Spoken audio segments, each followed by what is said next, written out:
الحمدللہ رب العالمین والصلاة والسلام علی سید الانبیاء والمرسلین محمد وآلہ وصحبہ اجمعین، اما بعد۔ حضور اقدس صلی اللہ علیہ وسلم کی سیرت طیبہ چل رہی تھی، اور اس میں حضور اقدس صلی اللہ علیہ وسلم نے مکہ مکرمہ میں 13 سال کیسے گزارے اس کی تفصیل تمہارے سامنے آ گئی۔ مکہ والوں نے حضور اقدس صلی اللہ علیہ وسلم کو قتل کرنے کا منصوبہ بنایا، اور اس میں شیطان بھی شریک ہوا، ابو جہل بھی شریک ہوا، اور مشورے کی، اور مشورے کر کے ایک رات کو حضور صلی اللہ علیہ وسلم کو سب مل کر قتل کر دیں گے، یہ طے کیا۔ اللہ جل جلالہ و امن والوں نے حضور اقدس صلی اللہ علیہ وسلم کو بتا دیا، اور حضور صلی اللہ علیہ وسلم کو حکم دے دیا کہ تم یہاں سے مدینہ منورہ ہجرت کر جاؤ، اور حضرت ابوبکر صدیق رضی اللہ تعالیٰ عنہ کے ساتھ حضور اقدس صلی اللہ علیہ وسلم ہجرت کے لیے نکل پڑے۔ اس میں بھی درمیان میں بہت سارے واقعات میں نے چھوڑ دیے، لیکن یہاں تک پہنچا ہوا تھا کہ حضور صلی اللہ علیہ وسلم مکہ مکرمہ سے ہجرت کے لیے نکل پڑے۔ ادھر ان لوگوں نے حضور صلی اللہ علیہ وسلم کو زندہ یا مردہ پکڑ لینے پر، حضرت ابوبکر صدیق رضی اللہ تعالیٰ عنہ کو زندہ اور مردہ پکڑ لینے پر 500 اونٹوں کی کیا ہے نمبر لگایا تھا کہ اس کو 500 اونٹ اور اتنے دینار اتنے درہم پیسے دیے جائیں گے۔ تو پورا مکہ حضور اقدس صلی اللہ علیہ وسلم کو تلاش کرنے کے لیے نکل پڑا، لیکن 3 دن حضور صلی اللہ علیہ وسلم غار سور میں رہے، کچھ ملا نہیں۔ 3 دن کے بعد حسب ضابطہ جو طے کیا ہوا تھا حضرت ابوبکر صدیق رضی اللہ تعالیٰ عنہ کے ساتھ، اس طریقے سے حضور صلی اللہ علیہ وسلم کو 2 کافر وہ معتمد تھے، حضرت ابوبکر کے غلام تھے، آزاد کیے ہوئے غلام تھے، وہ راستہ جانتے تھے، ان کے ساتھ حضور اقدس صلی اللہ علیہ وسلم سواری پر سوار ہوئے۔ یہ یہاں تک تفصیل میرے سامنے تمہارے خیال سے آ گئی تھی۔ کہاں تک ہے تمہارا؟ مکمل ہو گئی، مدینہ پہنچ بھی گئے۔ چل مدینہ پہنچ گئے، تو اب اس میں ابھی مدینہ پہنچنے سے پہلے کے 2-3 خاص واقعات ہیں جس میں حضور اقدس صلی اللہ علیہ وسلم کے بہت ہی معجزات ہیں۔ یہ دوسری کتاب ہے تواریخ حبیب الہ، اس میں ہے، تو وہ میں نے کہا کہ ذرا وہ پڑھے جائیں۔ جی بسم اللہ الرحمن الرحیم۔ مشکاہ شریف میں حضرت عمر رضی اللہ تعالیٰ عنہ سے روایت ہے کہ انہوں نے کہا کہ اگر ابوبکر صدیق میری ساری عمر کی اعمال حسنہ لے لے، یعنی حضور اقدس صلی اللہ علیہ وسلم اور حضرت ابوبکر صدیق رضی اللہ تعالیٰ عنہ حضور اقدس صلی اللہ علیہ وسلم کے ساتھ غار حرا میں رہے۔ اس غار حرا میں سے انہوں نے اس روز کہا تھا، یاد آ گیا، پھر خود بھول گئے، سمجھ میں؟ غار سور کے بعد واقعہ غار سور کا کچھ واقعہ رہ گیا تھا، سانپ والا رہ گیا تھا۔ اچھا، ابھی بھی ان کو بھی یاد آ گیا۔ حضور اقدس صلی اللہ علیہ وسلم کو حضور اقدس صلی اللہ علیہ وسلم کو وہ پاؤں کے نشانات پڑے، اس وجہ سے وہ انگلیوں پر چل کر گئے تھے۔ ظاہر بات ہے کہ پتھروں پر اس طریقے سے چلنا مشکل ہوتا ہے، تو حضرت ابوبکر صدیق رضی اللہ تعالیٰ عنہ نے حضور اقدس صلی اللہ علیہ وسلم کو اپنے پر اٹھا لیا اور اٹھا کر غار ثور پر لے گئے۔ غار ثور پر لے جانے کے بعد حضرت ابوبکر صدیق رضی اللہ تعالیٰ عنہ نے حضور صلی اللہ علیہ وسلم سے کہا کہ یا رسول اللہ، یہ غار کئی سالوں سے بیکار پڑا ہے، کوئی آتا نہیں کوئی جاتا نہیں، اور ایسی جگہ میں حشرات الارض یعنی جانور، جنگلی جانور قسم کے وہ رہنے ہو جاتے ہیں، وہ تکلیف پہنچاتے ہیں، اس لیے آپ تھوڑی دیر باہر رہے، میں جا کر اندر صاف ستھرا کر کے آپ کو بلاتا ہوں۔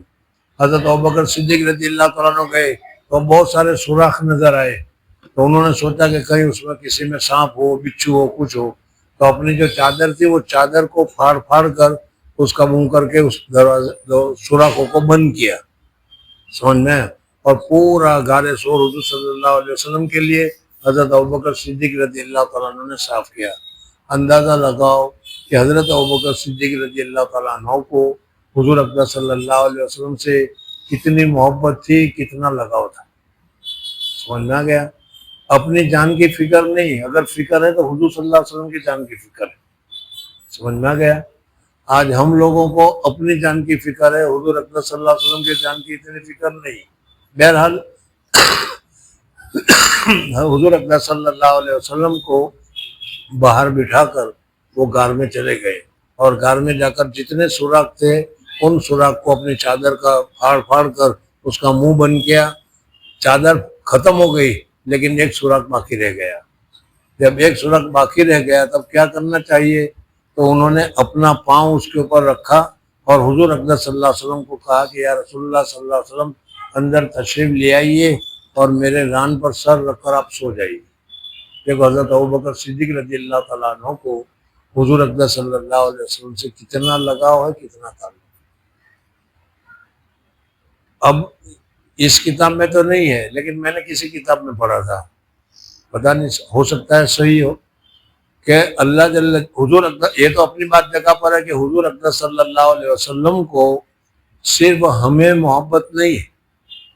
مدینہ منورہ میں جس لکڑے پر ٹیک لگا کر حضور اقدس صلی اللہ علیہ وسلم خطبہ دیا کرتے تھے، ممبر بن گیا اور ٹیک لگانا چھوڑ دیا تو بچے کی طرح وہ کھجور کا تنا رونے لگا تھا، یاد ہوگا۔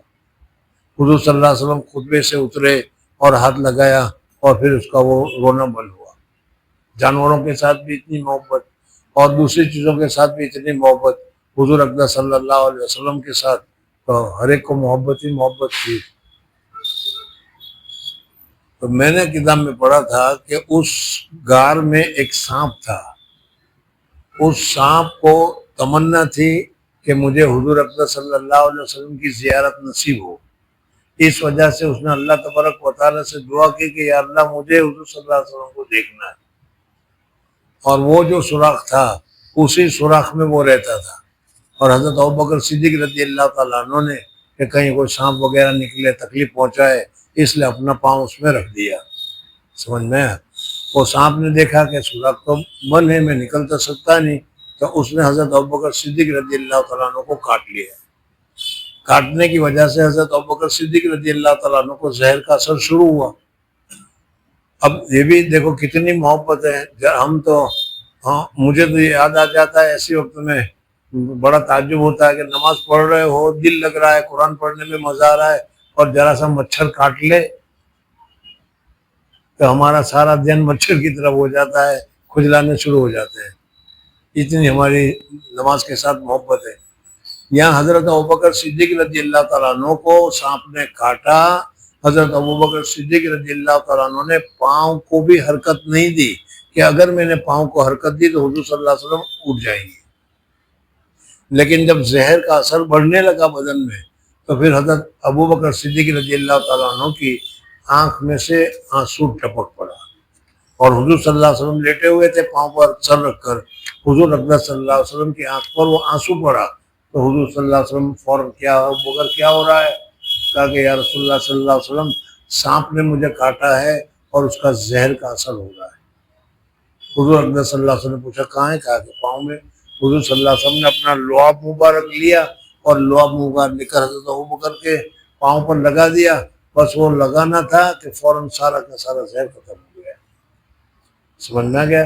ایک واقعہ تو یہ تھا، آئے نہیں آج وہ، ان کو سنا دینا جی۔ ابھی وہ غار میں رہے، 3 دن کے بعد غار سے چلے ہیں۔ اب ظاہر بات ہے کہ وہاں کوئی ہوٹل تو تھی نہیں کہ کھانا ملتا، حضرت اسماء رضی اللہ تعالیٰ عنہ نے بنا بھی دیا تھا، لیکن وہ کھانا کتنے دن چلتا؟ سمجھ میں آیا؟ راستے میں اب بھوک لگی، ام معبد نامی ایک بہت مشہور عورت تھی، وہ اس روڈ کے کنارے پر رہتی تھی، اپنے زمانے کی بہت مشہور معروف بہت اونچے درجے کی عورت تھی، وہ ان کے یہاں پہنچے، روڈ کے ساتھ ہی لگی ہوئی تھی وہ، کیا ہے ام معبد والا ہے جی جناب رسول اللہ صلی اللہ علیہ وسلم مع رفقا ایک دن خیمہ ام معبد پر پہنچے۔ ام معبد ایک عورت تھی شرفائے عرب میں بہت ہی شریف لوگوں میں اس عورت کا شمار ہوتا تھا، کنارے پر رہتی تھی وہ، اور وہ بہت ہی زیادہ اونچے درجے کی، جیسے حضرت خدیجۃ الکبریٰ کا درجہ تھا اسی طریقے سے ام معبد کا درجہ تھا۔ حضور اقدس صلی اللہ علیہ وسلم حضرت ابوبکر صدیق رضی اللہ تعالیٰ عنہ وہاں پر پہنچے۔ اور اس سے پہلے اگر میں بتاؤں تو ایک دوسرا واقعہ بھی گزرا ہے، وہ بھی گزرا تھا اس میں، کہ ابھی تو ام معبد کا تو 2-3 دن کے بعد ہی واقعہ ہوا، لیکن اس سے پہلے مکہ اس سے غارے سور سے چلے، دن بھر چلے ہوں گے، تو راستے میں ایک چرواہا ملا جو بکریاں چرا رہا تھا. حضرت ابوبکر صدیق رضی اللہ تعالیٰ عنہ نے اسے پوچھا کہ بھائی تو کس کا مالک، تیرا مالک کون ہے؟ تو اس نے مالک کا نام لیا. وہ حضرت ابوبکر صدیق کا دوست تھا. تو اس نے کہا کہ بھائی تیری بکریوں میں کوئی بکری ہے جو دودھ دیتی ہے؟ میں دودھ نکالوں. حضور صلی اللہ علیہ وسلم کو ایک پتھر کے ساتھ ٹیک لگا کر انہوں نے بٹھایا اور کہا کہ آپ بیٹھیے، میں ابھی انتظام کر کے آتا ہوں. اور پھر انہوں نے بکری لی، بکری کا وہ دھویا اور دودھ نکالا. دودھ نکالنے کے بعد اس دودھ کو کپڑے سے چھانا کہ اس میں بال وغیرہ نہ آ گئے ہو، اس لیے کہ چھلنی ولنی تو تھی ہی نہیں. اور پھر اس کے بعد ٹھنڈا پانی کے ذریعے سے اس دودھ کو ٹھنڈا بھی کیا، اس لیے کہ جب تھان سے نکلتا ہے تو گرم ہوتا ہے وہ. اور پھر حضور صلی اللہ علیہ وسلم کو وہ پلایا. اور اس پلانے کے بعد جو الفاظ حدیث میں وہ حضرت ابوبکر صدیق رضی اللہ تعالیٰ عنہ فرماتے ہیں کہ حضور اقدس صلی اللہ علیہ وسلم کے دودھ پینے سے مجھے خوشی ہوئی. یعنی پیا دودھ حضور صلی اللہ علیہ وسلم نے اور ٹھنڈک حضرت ابوبکر صدیق رضی اللہ تعالیٰ عنہ کو ہوئی. دیکھو کتنی محبت اور کتنا کام ہے. اسی وجہ سے آگے ابھی آ رہا ہے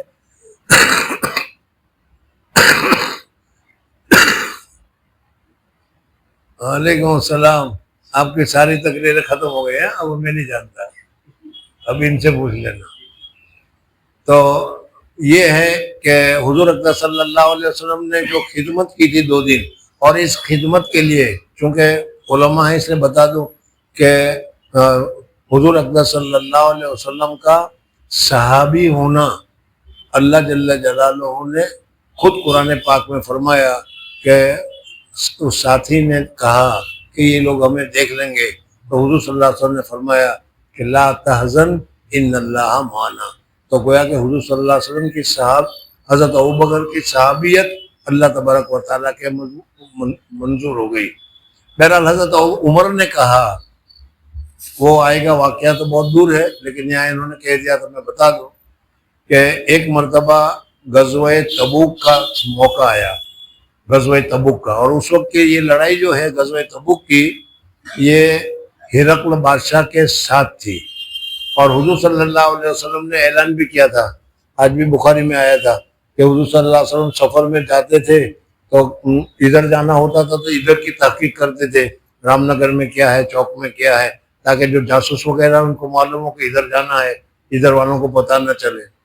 لیکن اس جنگ کے لیے، تبوک کے لیے، حضور صلی اللہ علیہ وسلم نے پہلے ہی سے اعلان کر دیا کہ تبوک میں جانا ہے. بہت مشہور واقعہ یہ. اس وقت چندہ بھی کیا حضور صلی اللہ علیہ وسلم نے صحابہ سے. حضرت عمر نے سوچا کہ آج میں ابوبکر سے بڑھ جاؤں گا، آج موقع ہے میں ابوبکر سے بڑھ جاؤں گا. اور حضرت ابوبکر رضی اللہ تعالیٰ عنہ اپنے گھر گئے اور حضرت عمر فاروق بھی اپنے گھر گئے چندہ میں سامان لینے کے لیے. حضرت عمر فاروق رضی اللہ تعالیٰ عنہ نے گھر میں جو چیزیں تھی، گھر میں جتنی چیزیں تھی، جو سامان تھا، آدھا گھر والوں کے لیے رکھا اور آدھا چندے میں لائے. اور چندے میں لا کر یہ سمجھے کہ آج میں اتنا چندہ لے کر جا رہا ہوں کہ ابوبکر سے میں آگے بڑھ جاؤں گا. لے جا کر سپرد کیا کہ میں اپنا آدھا مال آپ کی خدمت میں لایا ہوں. حضرت ابوبکر آئے تو حضرت ابوبکر نے کیا کہا، یا رسول اللہ صلی اللہ علیہ وسلم یہ ہماری طرف سے ہے. حضور اقدس صلی اللہ علیہ وسلم نے پوچھا کہ گھر والوں کے لیے کیا چھوڑا؟ تو حضرت ابوبکر صدیق رضی اللہ عنہ نے کہا کہ اللہ اور رسول کا نام چھوڑا. یعنی کچھ بھی گھر والوں کے لیے نہیں رکھا، سب لے کر آ گئے. حضرت عمر فاروق رضی اللہ عنہ نے فرمایا کہ ابوبکر میں تجھ سے آگے نہیں بڑھ سکتا. پھر فرمایا کہ اگر مجھے غار ثور کی جو 3 راتیں حضور صلی اللہ علیہ وسلم کے ساتھ تم نے تنہائی میں نکالی، خدمت کی ہے، اگر وہ مجھے نیکی مل جائے تو میں اپنی زندگی کی ساری نیکیاں تمہیں دینے کے لیے تیار ہوں. اس سے اندازہ لگاؤ کہ حضرت ابوبکر صدیق رضی اللہ عنہ وہ سانپل آ گیا، سمجھ نہ گیا.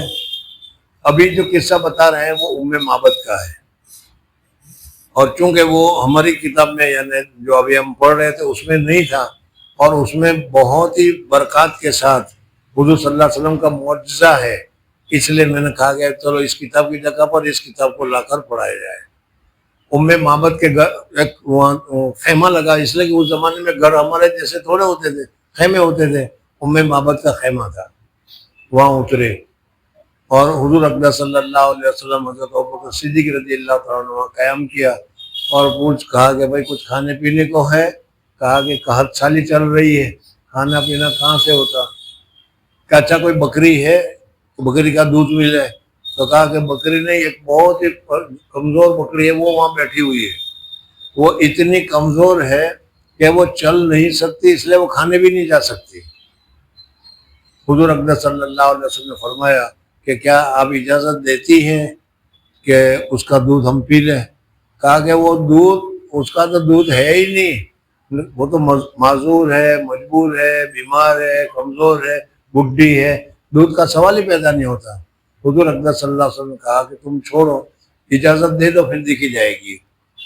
معبد نے کہا کہ ٹھیک ہے، آپ جو چاہے کریں، بس صرف اتنا کہنا تھا، سمجھ میں، کہ اللہ جل شانہ نے اس بڑھیا بکری کو ایسا دودھ اتارا کہ سارا کا سارا تھن بھر گیا، اتنا دودھ نکلا کہ 8-9 آدمی پی سکے تو بھی وہ دودھ ختم نہ ہو، اتنا دودھ ہوا۔ حضور اقدس صلی اللہ علیہ وسلم نے پیا، حضرت ابوبکر نے پیا، معبد نے پیا، اور جو بچا وہ وہاں چھوڑ کر چلے گئے، وہاں لے جانے کا تو سوال ہی نہیں تھا۔ اس کے بعد اس کا شوہر آیا، باہر گیا ہوا تھا، تو اس نے دیکھا کہ آج گھر میں دودھ ہے، کیا بات ہے؟ تو اس نے بتایا کہ ایک آدمی آیا تھا اور وہ یوں ہے اور یوں تھا اور یوں تھا، اور اس نے ایسا کیا، اور وہ بکری دودھ دے رہی ہے۔ اس نے بھی پیا، اور جو اصل مجھے بتانا تھا جس کی وجہ سے یہ ہے کہ وہ کمزور بکری دودھ دیتی رہی کہ حضور صلی اللہ علیہ وسلم کا انتقال ہو گیا، حضرت ابوبکر کا انتقال ہو گیا، حضرت عمر فاروق رضی اللہ تعالیٰ عنہ کے دور میں آدھا زمانہ گزرا، تب وہ بکری مری ہے، وہاں تک دودھ رہتی رہی۔ سمجھنا گیا؟ اس وجہ سے میں نے کہا کہ ذرا اس کتاب کو پڑھو، دیکھو کیا واقعہ ہے۔ جناب رسول اللہ صلی اللہ علیہ وسلم مع رفقا ایک دن خیمہ معبد پر پہنچے۔ معبد ایک عورت تھی شرفائے عرب میں، خیمہ اس کا راہ مدینہ میں واقع تھا۔ آپ یعنی مدینہ منورہ جو راستہ جاتا تھا اس راستے جی، آپ نے معبد سے گوشت اور چھوارے طلب کیے۔ پہلا تو مانگا بھائی کچھ گوشت ہو تو گوشت دے دو، اس کے پاس چھوارے دے دو، گوشت بھی نہیں تھا، کہانسالی چل رہی تھی، اس کے پاس نہ ملے۔ ایک بکری آپ نے گوشہ خیمہ میں دیکھی، آپ نے معبد سے کہا اجازت دو تو اس بکری کا دودھ دھو لوں۔ معبد نے کہا کہ اس بکری کے دودھ مطلق نہیں، اس بکری میں تو مطلقاً دودھ ہے ہی نہیں، مدت گزری کہ جنی نہیں، بچہ ہی پیدا نہیں ہوا اس کو، اور بسبب لاغری کے جنگل چرنے نہیں جا سکتی، اور کمزوری کی وجہ سے چل نہیں سکتی، اس وجہ سے جنگل میں چرنے نہیں جا سکتی، یہیں بیٹھی پڑی رہتی ہے۔ آپ نے فرمایا کیسی ہی ہو تم دھونے کی اجازت تو دو۔ معبد نے اجازت دی، آپ نے اس کے تھن کو ہاتھ لگایا اور بسم اللہ کہی، فوراً تھن اس کے دودھ سے بھر گئے، اور آپ نے دھونا شروع کیا، اور ایک بڑا برتن جس میں 8-9 آدمی سیر ہو کے پی لے ہوئے بھر دیا، اور پہلے آپ نے معبد کو پلایا، اس نے خوب سیر ہو کر پیا، پھر آپ کے ساتھ آدمیوں نے خوب سیر ہو کر پیا، پھر آپ نے پیا، پھر دودھ کے اس برتن کو بھر دیا اور وہاں سے روانہ ہوئے۔ شام کو ابو معبد شوہر معبد جو آئے وہ معبد نہیں ہوگا، ابو معبد ہوگا، اور پھر وہاں سے روانہ ہوئے۔ شام کو ابو معبد شوہر ابو معبد تو لڑکے کا نام ہے، ابو اس کے باپ کا نام، ماں اس کے معبد۔ جی، شام کو ابو معبد شوہر معبد جو آئے وہ دودھ دیکھ کے نہایت متعجب ہوئے۔ معبد نے کہا کہ یہ برکت ایک مہمان کی ہے، اور آپ کا حال بیان کیا۔ ابو معبد اور معبد بعد عظیم مشرف اسلام ہوئے، اور صحابہ میں دونوں مسلمانوں کے صحابی بھی ہو گئے۔ اور اس کے علاوہ سورقہ کا واقعہ آتا ہے، وہ سورقہ بھی اس وقت تو چلا گیا، لیکن پھر بعد میں وہ بھی مسلمان ہو گئے، وہ بھی صحابی ہے۔ جی، فائدہ مواہب لدنیا میں ہے کہ وہ بکری جسے یہ سنو، مواہب لدنیا کتاب کا نام ہے، اس میں لکھا ہے کہ وہ بکری جسے معبد کے گھر میں آپ صلی اللہ علیہ وسلم نے دوہا تھا، حضرت عمر کے زمانے تک جیتی رہی اور دودھ دیتی رہی، یہاں تک کہ زمانہ رمادہ میں کہ حضرت عمر کے عہد میں ایک بڑا قحط ہوا تھا. حضرت عمر کے زمانے میں بہت بڑا قحط پڑا تھا، تو اس وقت صلاۃ استسقاء وغیرہ بھی پڑھی گئی تھی. اس وقت میں بھی کہیں دودھ نہیں ملتا تھا، لیکن یہ بکری کا اتنا ہی دودھ نکلتا تھا. جی، صبح شام دودھ دیتی تھی اور پردے زمین میں ذرہ بھی دودھ نہ تھا. حال مکہ معظمہ میں روز بروز آپ کے خیمہ ام معبد پر اشعار عربی سنے گئے. ان میں مضمون آپ کے گزر جانے کا خیمہ ام معبد پر اور خائب اور خاسر رہنا کفار قریش کا مذکور تھا. حال سراقہ بن مالک بن جوشم کے یہ دوسرا واقعہ ہے سوراقہ کا. یہ کافر تھا اور ادھر حضور صلی اللہ علیہ وسلم کے لیے اعلان ہو چکا تھا کہ جو پکڑ کے لاوے 2 لاکھ روپے انعام، 5 لاکھ روپے انعام، جیسا ہوتا ہے نا آج کل ہمارے. اس طریقے سے حضور صلی اللہ علیہ وسلم کے لیے بھی اعلان ہو گیا تھا. سوراقہ نے بیٹھا ہوا تھا کہ اس کا غلام آیا اور آ کر کہا کہ یار ابھی 3 آدمی کو میں نے کنارے سمندر کے کنارے جاتے ہوئے دیکھا، کہیں وہ حضور صلی اللہ علیہ وسلم تو نہیں ہے جس کو پکڑنے کے لیے سارے لوگ ترس رہے ہیں. سوراقہ سمجھ گیا کہ وہی ہوں گے، لیکن اس نے کوئی دوسرا چلا جائے گا، نہیں وہ نہیں ہے، وہ تو مجھے معلوم ہے، سمجھ میں تو فلانے لوگ جا رہے تھے، 3 آدمی تھے، وہ ہے. لوگوں کو اس طریقے سے اس نے کہہ دیا اور خود تیار ہو کر گھوڑا لے کر نکلا. جی، سراقہ بن مالک بن جوشم کے ایک شخص سرداران عرب میں سے تھا اور ایک جھیل کے کنارے پر اس کا گھر تھا. اس نے مضمون شہرہ کفار قریش سنا تھا، یعنی کفار قریش نے جو حضور صلی اللہ علیہ وسلم کے لیے اعلان کیا تھا کہ جو حضور صلی اللہ علیہ وسلم کو زندہ یا مردہ پکڑ کے لاوے 500 اونٹ، جو ابو بکر صدیق رضی اللہ تعالیٰ عنہ کو زندہ یا مردہ پکڑ کر لاوے 500 اونٹ، یہ اس نے سن رکھا تھا. تو اس نے بھی سمجھا کہ بہت اچھا موقع ہے، حضور صلی اللہ علیہ وسلم کو ابو بکر کو پکڑ کر لے جاتے ہیں، 1000 اونٹ مل جائیں گے، اور 1000 اونٹ تو لاکھوں روپے ہو گئے ان کے لیے. جی، کسی نے اس سے جا کے کہا کہ ابھی چند شخص اونٹوں پر سوار ادھر سے گئے ہیں، شاید وہی ہو جن کی قریش کو تلاش ہے. سراقہ نے بطمع انعام قریش ارادہ یعنی قریش کے انعام کے لالچ میں اس کو کہا چپ، وہ نہیں ہے، کوئی نہیں ہے، وہ نہیں گئے ہوں گے، وہ تو دوسرے ہوں گے، مجھے معلوم ہے، وہ تو دوسرے جا رہے تھے، وہ لوگ ہوں گے، تاکہ کسی کو یہ نہ ہو کہ وہ اس کے پیچھے دوڑے. جی، ارادہ ان کے تعاقب کا کیا اور بئی خیال کہ کوئی اور پیش قدمی نہ کرے دھوکہ دینے کو کہا کہ یہ لوگ وہ نہیں بلکہ فلانے قبیلے میں کے لوگ ہیں. بعد ازیں گھوڑا تیار کرا خود کے ہی اس نے اپنا گھوڑا تیار کیا اور اس میں بیٹھا اور بیٹھ کر وہ گھوڑا کو دوڑاتے ہوئے وہ حضور صلی اللہ علیہ وسلم کے قریب پہنچا. میں نے پہلے بتایا تھا کہ حضور اقدس صلی اللہ علیہ وسلم سکون اور اطمینان سے، اللہ پر اعتماد تھا، سکون اور اطمینان سے چلے جا رہے تھے. حضرت ابوبکر صدیق رضی اللہ تعالیٰ عنہ کو فکر تھی کہ کہیں حضور صلی اللہ علیہ وسلم کو کوئی اذیت نہ پہنچے، اس لیے چلتے چلتے کبھی دائیں کبھی بائیں کبھی آگے کبھی پیچھے دیکھ لیا کرتے تھے. انہوں نے دیکھا کہ ایک گھوڑے سوار دوڑتا ہوا آ رہا ہے. حضور صلی اللہ علیہ وسلم کو انہوں نے کہا کہ یا رسول اللہ صلی اللہ علیہ وسلم، کوئی گھوڑا سوار بہت تیزی کے ساتھ آ رہا ہے، کہیں ہمیں پکڑنے کے لیے تو نہ ہو. بعد ازیں گھوڑا تیار کرا کے ایک ٹیلے کے نیچے منگوایا اور کمان و ترکش لے کر مسلح ہو کے روانہ ہوا اور گھوڑا جپٹا کے قریب آ پہنچا.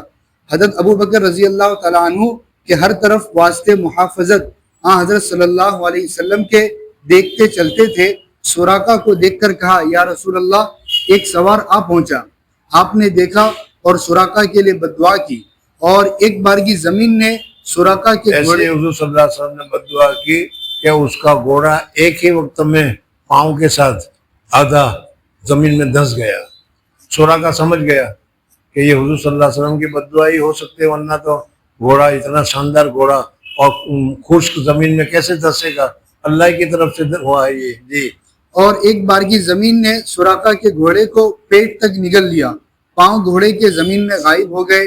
سراقہ نے حضور میں عرض کیا میں جانتا ہوں کہ تم دونوں صاحبوں کی بددعا سے میرے گھوڑے کا یہ حال ہوا، آپ مجھے اس بلا سے بچاؤ، میں عہد کرتا ہوں.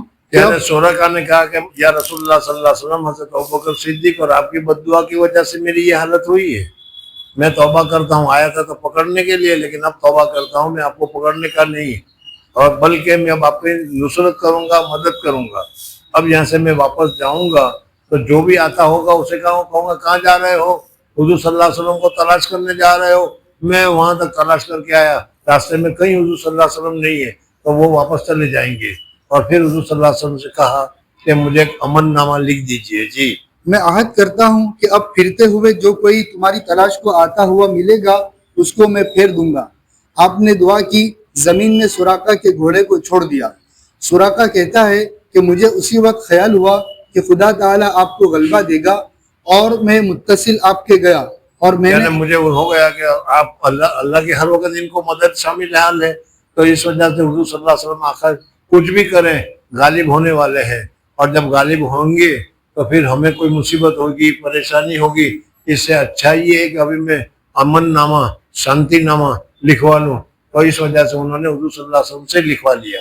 اور میں نے آپ سے درخواست کی کہ مجھے آپ امان نامہ لکھ دیجئے, جب اللہ تعالیٰ آپ کو غالب کرے تو میں محفوظ رہوں. جب آپ غالب ہو جائیں گے تو میں بتاؤں گا دیکھو میرے پاس تو یہ امن نامہ ہے, مجھے کوئی کچھ نہیں کرے گا. اب بات یہ ہے کہ لکھتا کون؟ حضور صلی اللہ علیہ وسلم کو تو لکھنا آنا نہیں تھا, سمجھ میں.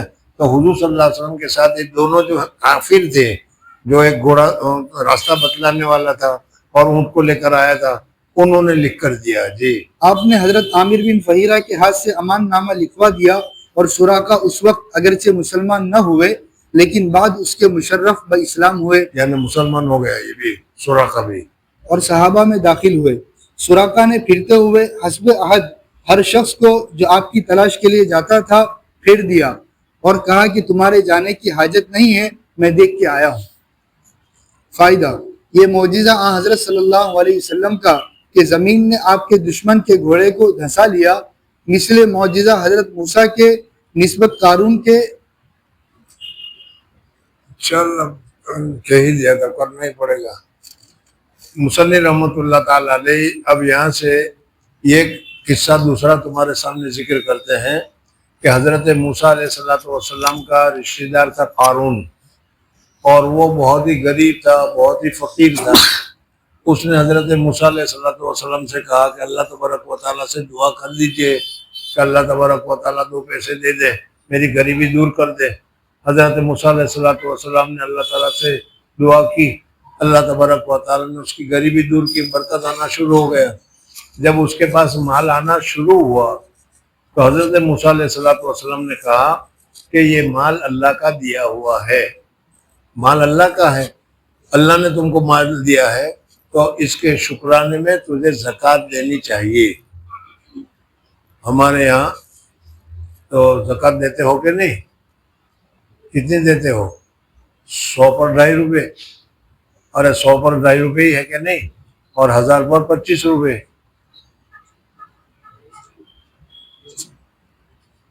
1000 روپے پر کتنے دیتے ہو؟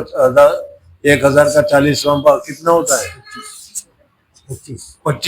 25 تو میں نے کہا, تو کسی نے تصدیق نہیں کی تو میں سمجھا کہ میں غلط کہہ رہا ہوں, لیکن وہ بھی ہم سے نہیں بن پاتے. مولوی لوگ بہت کم دیتے ہیں, سمجھے نہیں, اس لیے میں خاص طور پر بتا رہا ہوں کہ وہاں پر 1000 پر 2 روپے یا 3 روپے تھا وہاں ان کا نصاب حضرت موسیٰ علیہ السلام کا.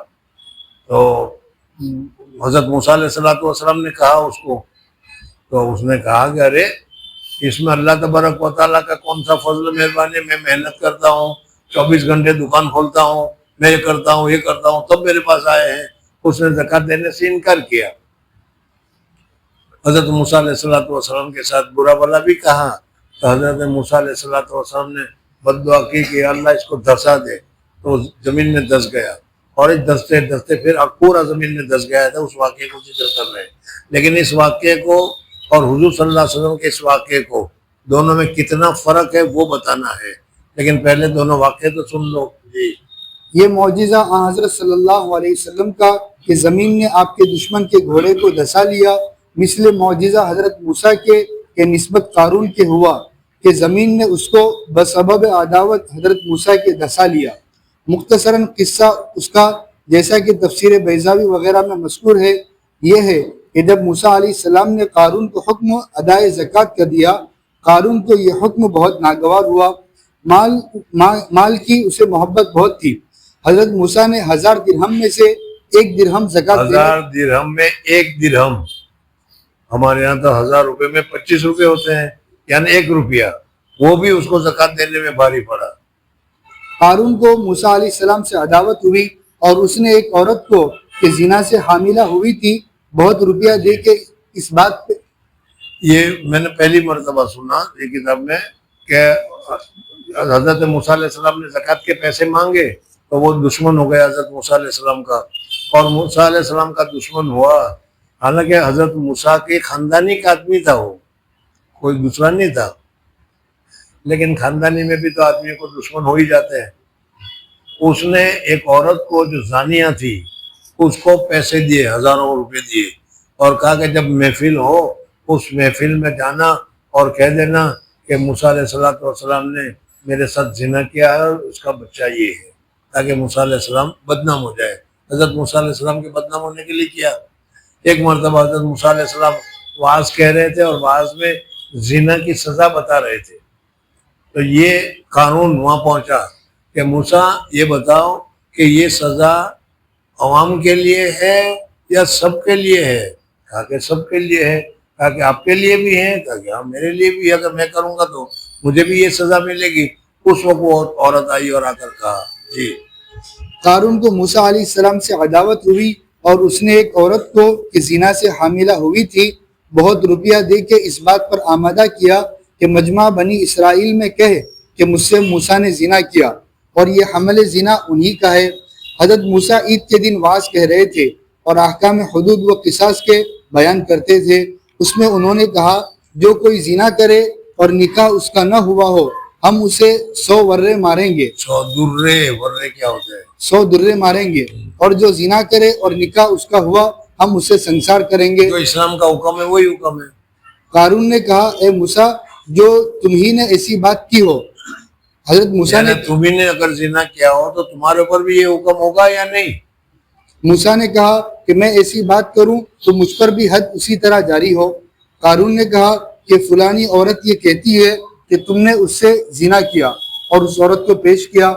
حضرت موسیٰ نے اس عورت سے کہا کہ سچ سچ بیان کر۔ اس نے حضرت موسیٰ نے کہا اس عورت کے سچ سچ بتا کر کیا ہے، کیا میں نے زنا کیا ہے تیرے ساتھ؟ کہا کہ نہیں آپ نے زنا نہیں کیا، اس نے مجھے پیسے دیے تھے اور پیسے دے کر جھوٹی تہمت لگوائی تھی۔ جی۔ اس نے کہا کہ قارون نے مجھے روپیہ دے کر تم پر تہمت لگانے کو سکھایا اور تم پاک اور مبرہ ہو۔ اس پر موسیٰ علیہ السلام کا جلال جوش میں اس لیے آیا حضرت موسیٰ علیہ السلام تھے جلالی، جلال میں جلال غصہ اور کہا کہ خود جی، اور زمین سے حضرت موسیٰ نے کہا خذی ہی پکڑ یعنی اس ریل کو، قارون کو۔ قارون کو پکڑ لے، تو زمین نے قارون کو پکڑ لیا۔ اسی وقت قارون کو زمین نے ٹخنوں تک دھسا لیا۔ قارون نے عاجزی کرنی شروع کی اور کہا کہ اے موسیٰ مجھے بچاؤ، مگر حضرت موسیٰ کا جلال ایسا زور میں تھا کہ ہرگز نہ مانا، اور پھر کہا خذی ہی۔ زمین نے گھٹنوں تک قارون کو دھسا لیا۔ قارون گر گڑایا لیکن موسیٰ نے خذی ہی فرماتے رہے اور زمین قارون کو دھساتی رہی یہاں تک کہ بالکل اسے دھسا لیا۔ اور قیامت تک وہ زمین میں دھستا چلا جا رہا ہے ساز و سامان کے ساتھ۔ جی۔ پھر خدا تعالیٰ نے حکم کیا کہ گھر قارون کا اور سارا خزانہ اس کا قارون کے سر پر رکھ کے بھی دھسا دیا۔ فائدہ اب یہ بتا رہے ہیں کہ دیکھو ایک تو حضور صلی اللہ علیہ وسلم تو رحمت للعالمین ہے، حضور اقدس صلی اللہ علیہ وسلم کا تو کیا کہنا، حضرت موسیٰ بھی، حضرت موسیٰ کی توہین کرنا نہیں ہے لیکن بتانا ہے کہ حضرت موسیٰ کا جلال دیکھو، اور اس جلال کی وجہ سے ہی ہوا۔ وہ تو حضور صلی اللہ علیہ وسلم کو قتل کرنے کے لیے آیا تھا، حضور صلی اللہ علیہ وسلم نے اس کے گھوڑے کو دبا دیا اور اس نے معافی مانگی، حضور صلی اللہ علیہ وسلم نے اس کو معافی نامہ بھی لکھ دیا۔ دیکھو دونوں میں کتنا فرق ہے۔ جی۔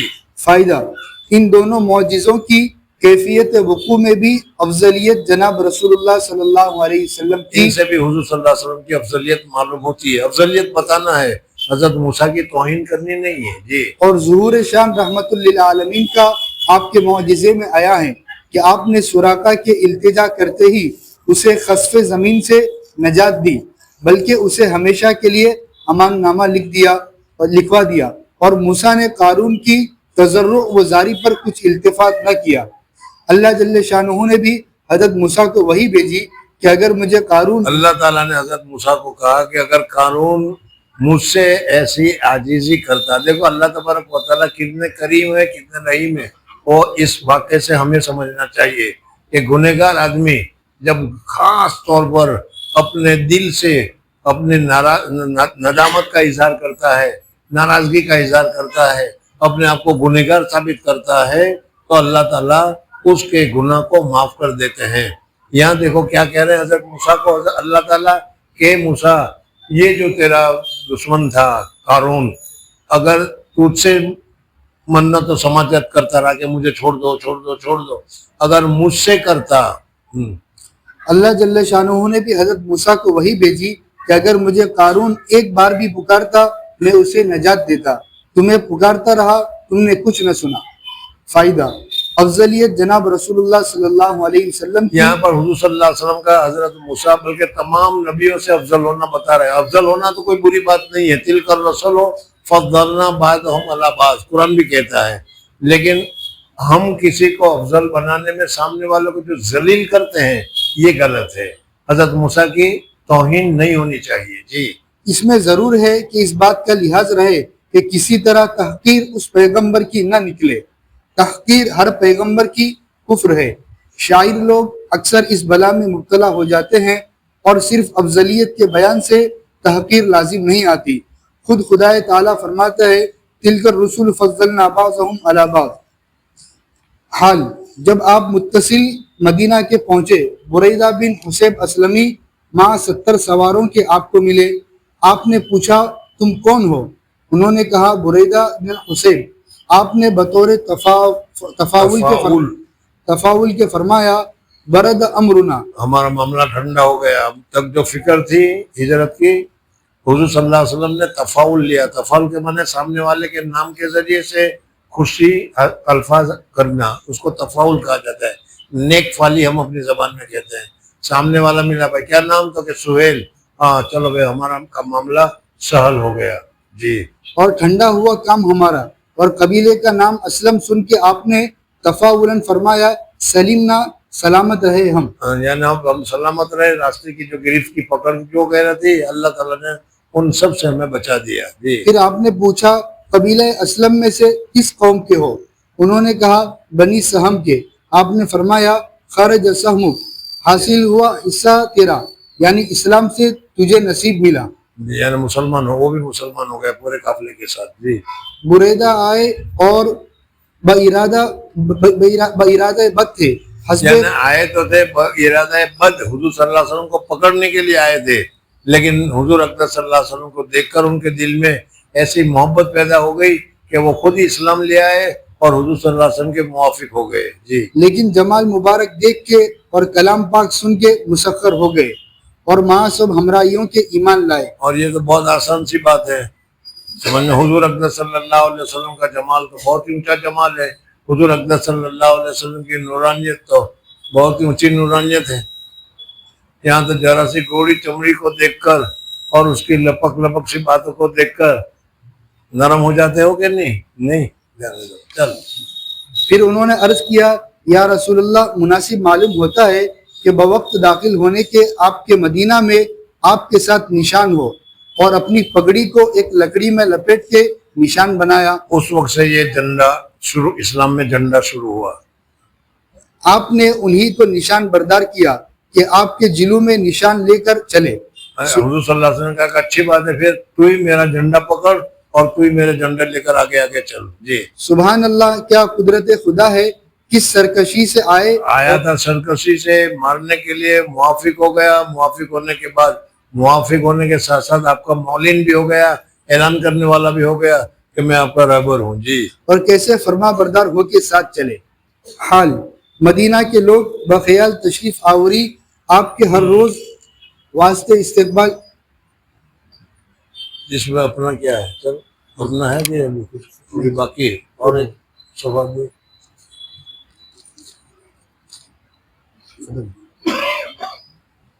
مدینہ کے لوگ بخیال تشریف آوری آپ کے ہر روز واسطے یعنی استقبال کے۔ حضور اکرم صلی اللہ علیہ وسلم کی ہجرت کی خبر مشہور ہو گئی، صحابہ کرام بھی مدینہ پہنچ چکے تھے، سب انتظار میں تھے کہ حضور صلی اللہ علیہ وسلم تشریف لا رہے ہیں، لیکن کب لا رہے ہیں، کیسے لا رہے ہیں، وہ معلوم نہیں تھا۔ تو اس وجہ سے ایک جگہ تھی، اس جگہ پر روزانہ صبح کے وقت بڑے بڑے لوگ حضور صلی اللہ علیہ وسلم کے استقبال کے لیے آ جایا کرتے تھے، دوپہر تک ٹھہرتے تھے، اور جب گرمی ہو گئی تو پھر وہاں سے وہ واپس چلے جایا کرتے تھے. کئی دن ایسا ہوا. ایک دن وہ آئے تھے اور زوال کا قریب ہوا, تھک کر لوگ جانے لگے. اتنے میں حضور صلی اللہ علیہ وسلم, حضرت ابوبکر صدیق رضی اللہ تعالیٰ عنہ کی اونٹنیاں ایک دوسرے یہودی نے جو اپنے باغ میں کام کر رہا تھا, اپنے کھیت میں کام کر رہا تھا, کھجور پر چڑھا ہوا تھا, وہاں سے اس نے دیکھا کہ تو سفید اونٹنی آ رہی ہے. تو وہ سمجھ گیا کہ جو انتظار کرتے ہیں یہ لوگ آنے کا وہ حضور صلی اللہ علیہ وسلم ہی ہے. تو وہیں سے اس نے آواز لگائی زور سے کہ اور تمہارا مقصود آ رہا ہے اور جس کو تم تلاش کر رہے ہو وہ آ رہا ہے. تو وہ سارے کے سارے لوگ آ گئے اور کیا ہے, حضور صلی اللہ علیہ وسلم نے قبا شریف, آج کل جہاں قبا ہے وہاں حضور صلی اللہ علیہ وسلم نے قیام کیا. وہاں کی جو عورتیں تھیں وہ گیت گانے لگی, طلال بدر علینا من ثنیات الوداع. جی. مدینہ کے لوگ بخیال تشریف آوری آپ کے ہر روز واسطے استقبال کے مکہ کی راہ پر آتے اور قریب دوپہر کے پھر جاتے. بروز داخل ہونے کے آپ کے بھی حسب عادت واسطے استقبال کے لیے آئے تھے اور بسبب ہو جانے دیر کے پھر چلے تھے کہ یک بارگی ایک یہودی نے ایک ٹیلے پر سے آپ کی سواری دیکھی اور چلا کے پھرنے والوں سے کہا, یا معاشر العرب ھذا جدکم, ایک گروہ عرب یہ مطلب تمہارا ہے. وہ لوگ پھرے اور آپ کے ساتھ ہو کے مدینہ طیبہ میں داخل ہوئے. کمال خوشی اہل مدینہ کو حاصل ہوئی. لڑکیاں انصار کی گیت گاتی تھی, طلع البدر علینا من ثنیات الوداع وجب الشکر علینا ما دعا اللہ دا. طلوع کیا بدر نے ہم پر ثنیات الوداع سے, واجب ہوا شکر ہم پر جب تک دعا کرے اللہ سے کوئی دعا کرنے والا. اسی طریقے سے حضور اکرم صلی اللہ علیہ وسلم 7 دن تک مکہ مکرمہ سے نکل کر چلتے رہے, چھپتے رہے, چلتے رہے, چھپتے رہے, اور چھپتے چھپتے مسجد قباء آج کل جہاں پر ہے وہاں, وہ مدینہ تو ابھی 3 میل دور ہے, لیکن مسجد قباء کے پاس حضور اکرم صلی اللہ علیہ وسلم پہنچے اور 14 دن حضور صلی اللہ علیہ وسلم وہاں رہے اور رہ کر سب سے پہلے مسجد قباء کی بنیاد ڈالی. نبی کریم صلی اللہ علیہ وسلم کی بنائی ہوئی پہلی مسجد مسجد قباء ہے. اس لیے جو آدمی مسجد قباء میں جاتا ہے اور 2 رکعت نفل پڑھتا ہے تو اللہ تبارک و تعالیٰ ایک عمرے کا ثواب عطا فرماتا ہے. اللہ جل جلالہ امن والہ ہم سب کو بھی جاننا نصیب فرمائے اور وہاں نماز پڑھنا بھی نصیب فرمائے, اور حضور اکرم صلی اللہ علیہ وسلم کے انوارات اور برکات سے ہمیں مالا مال فرمائے. سبحان اللہ و بحمدہ, سبحانک اللہم و بحمدک, نشہد ان لا الہ الا انت نستغفرک و نتوب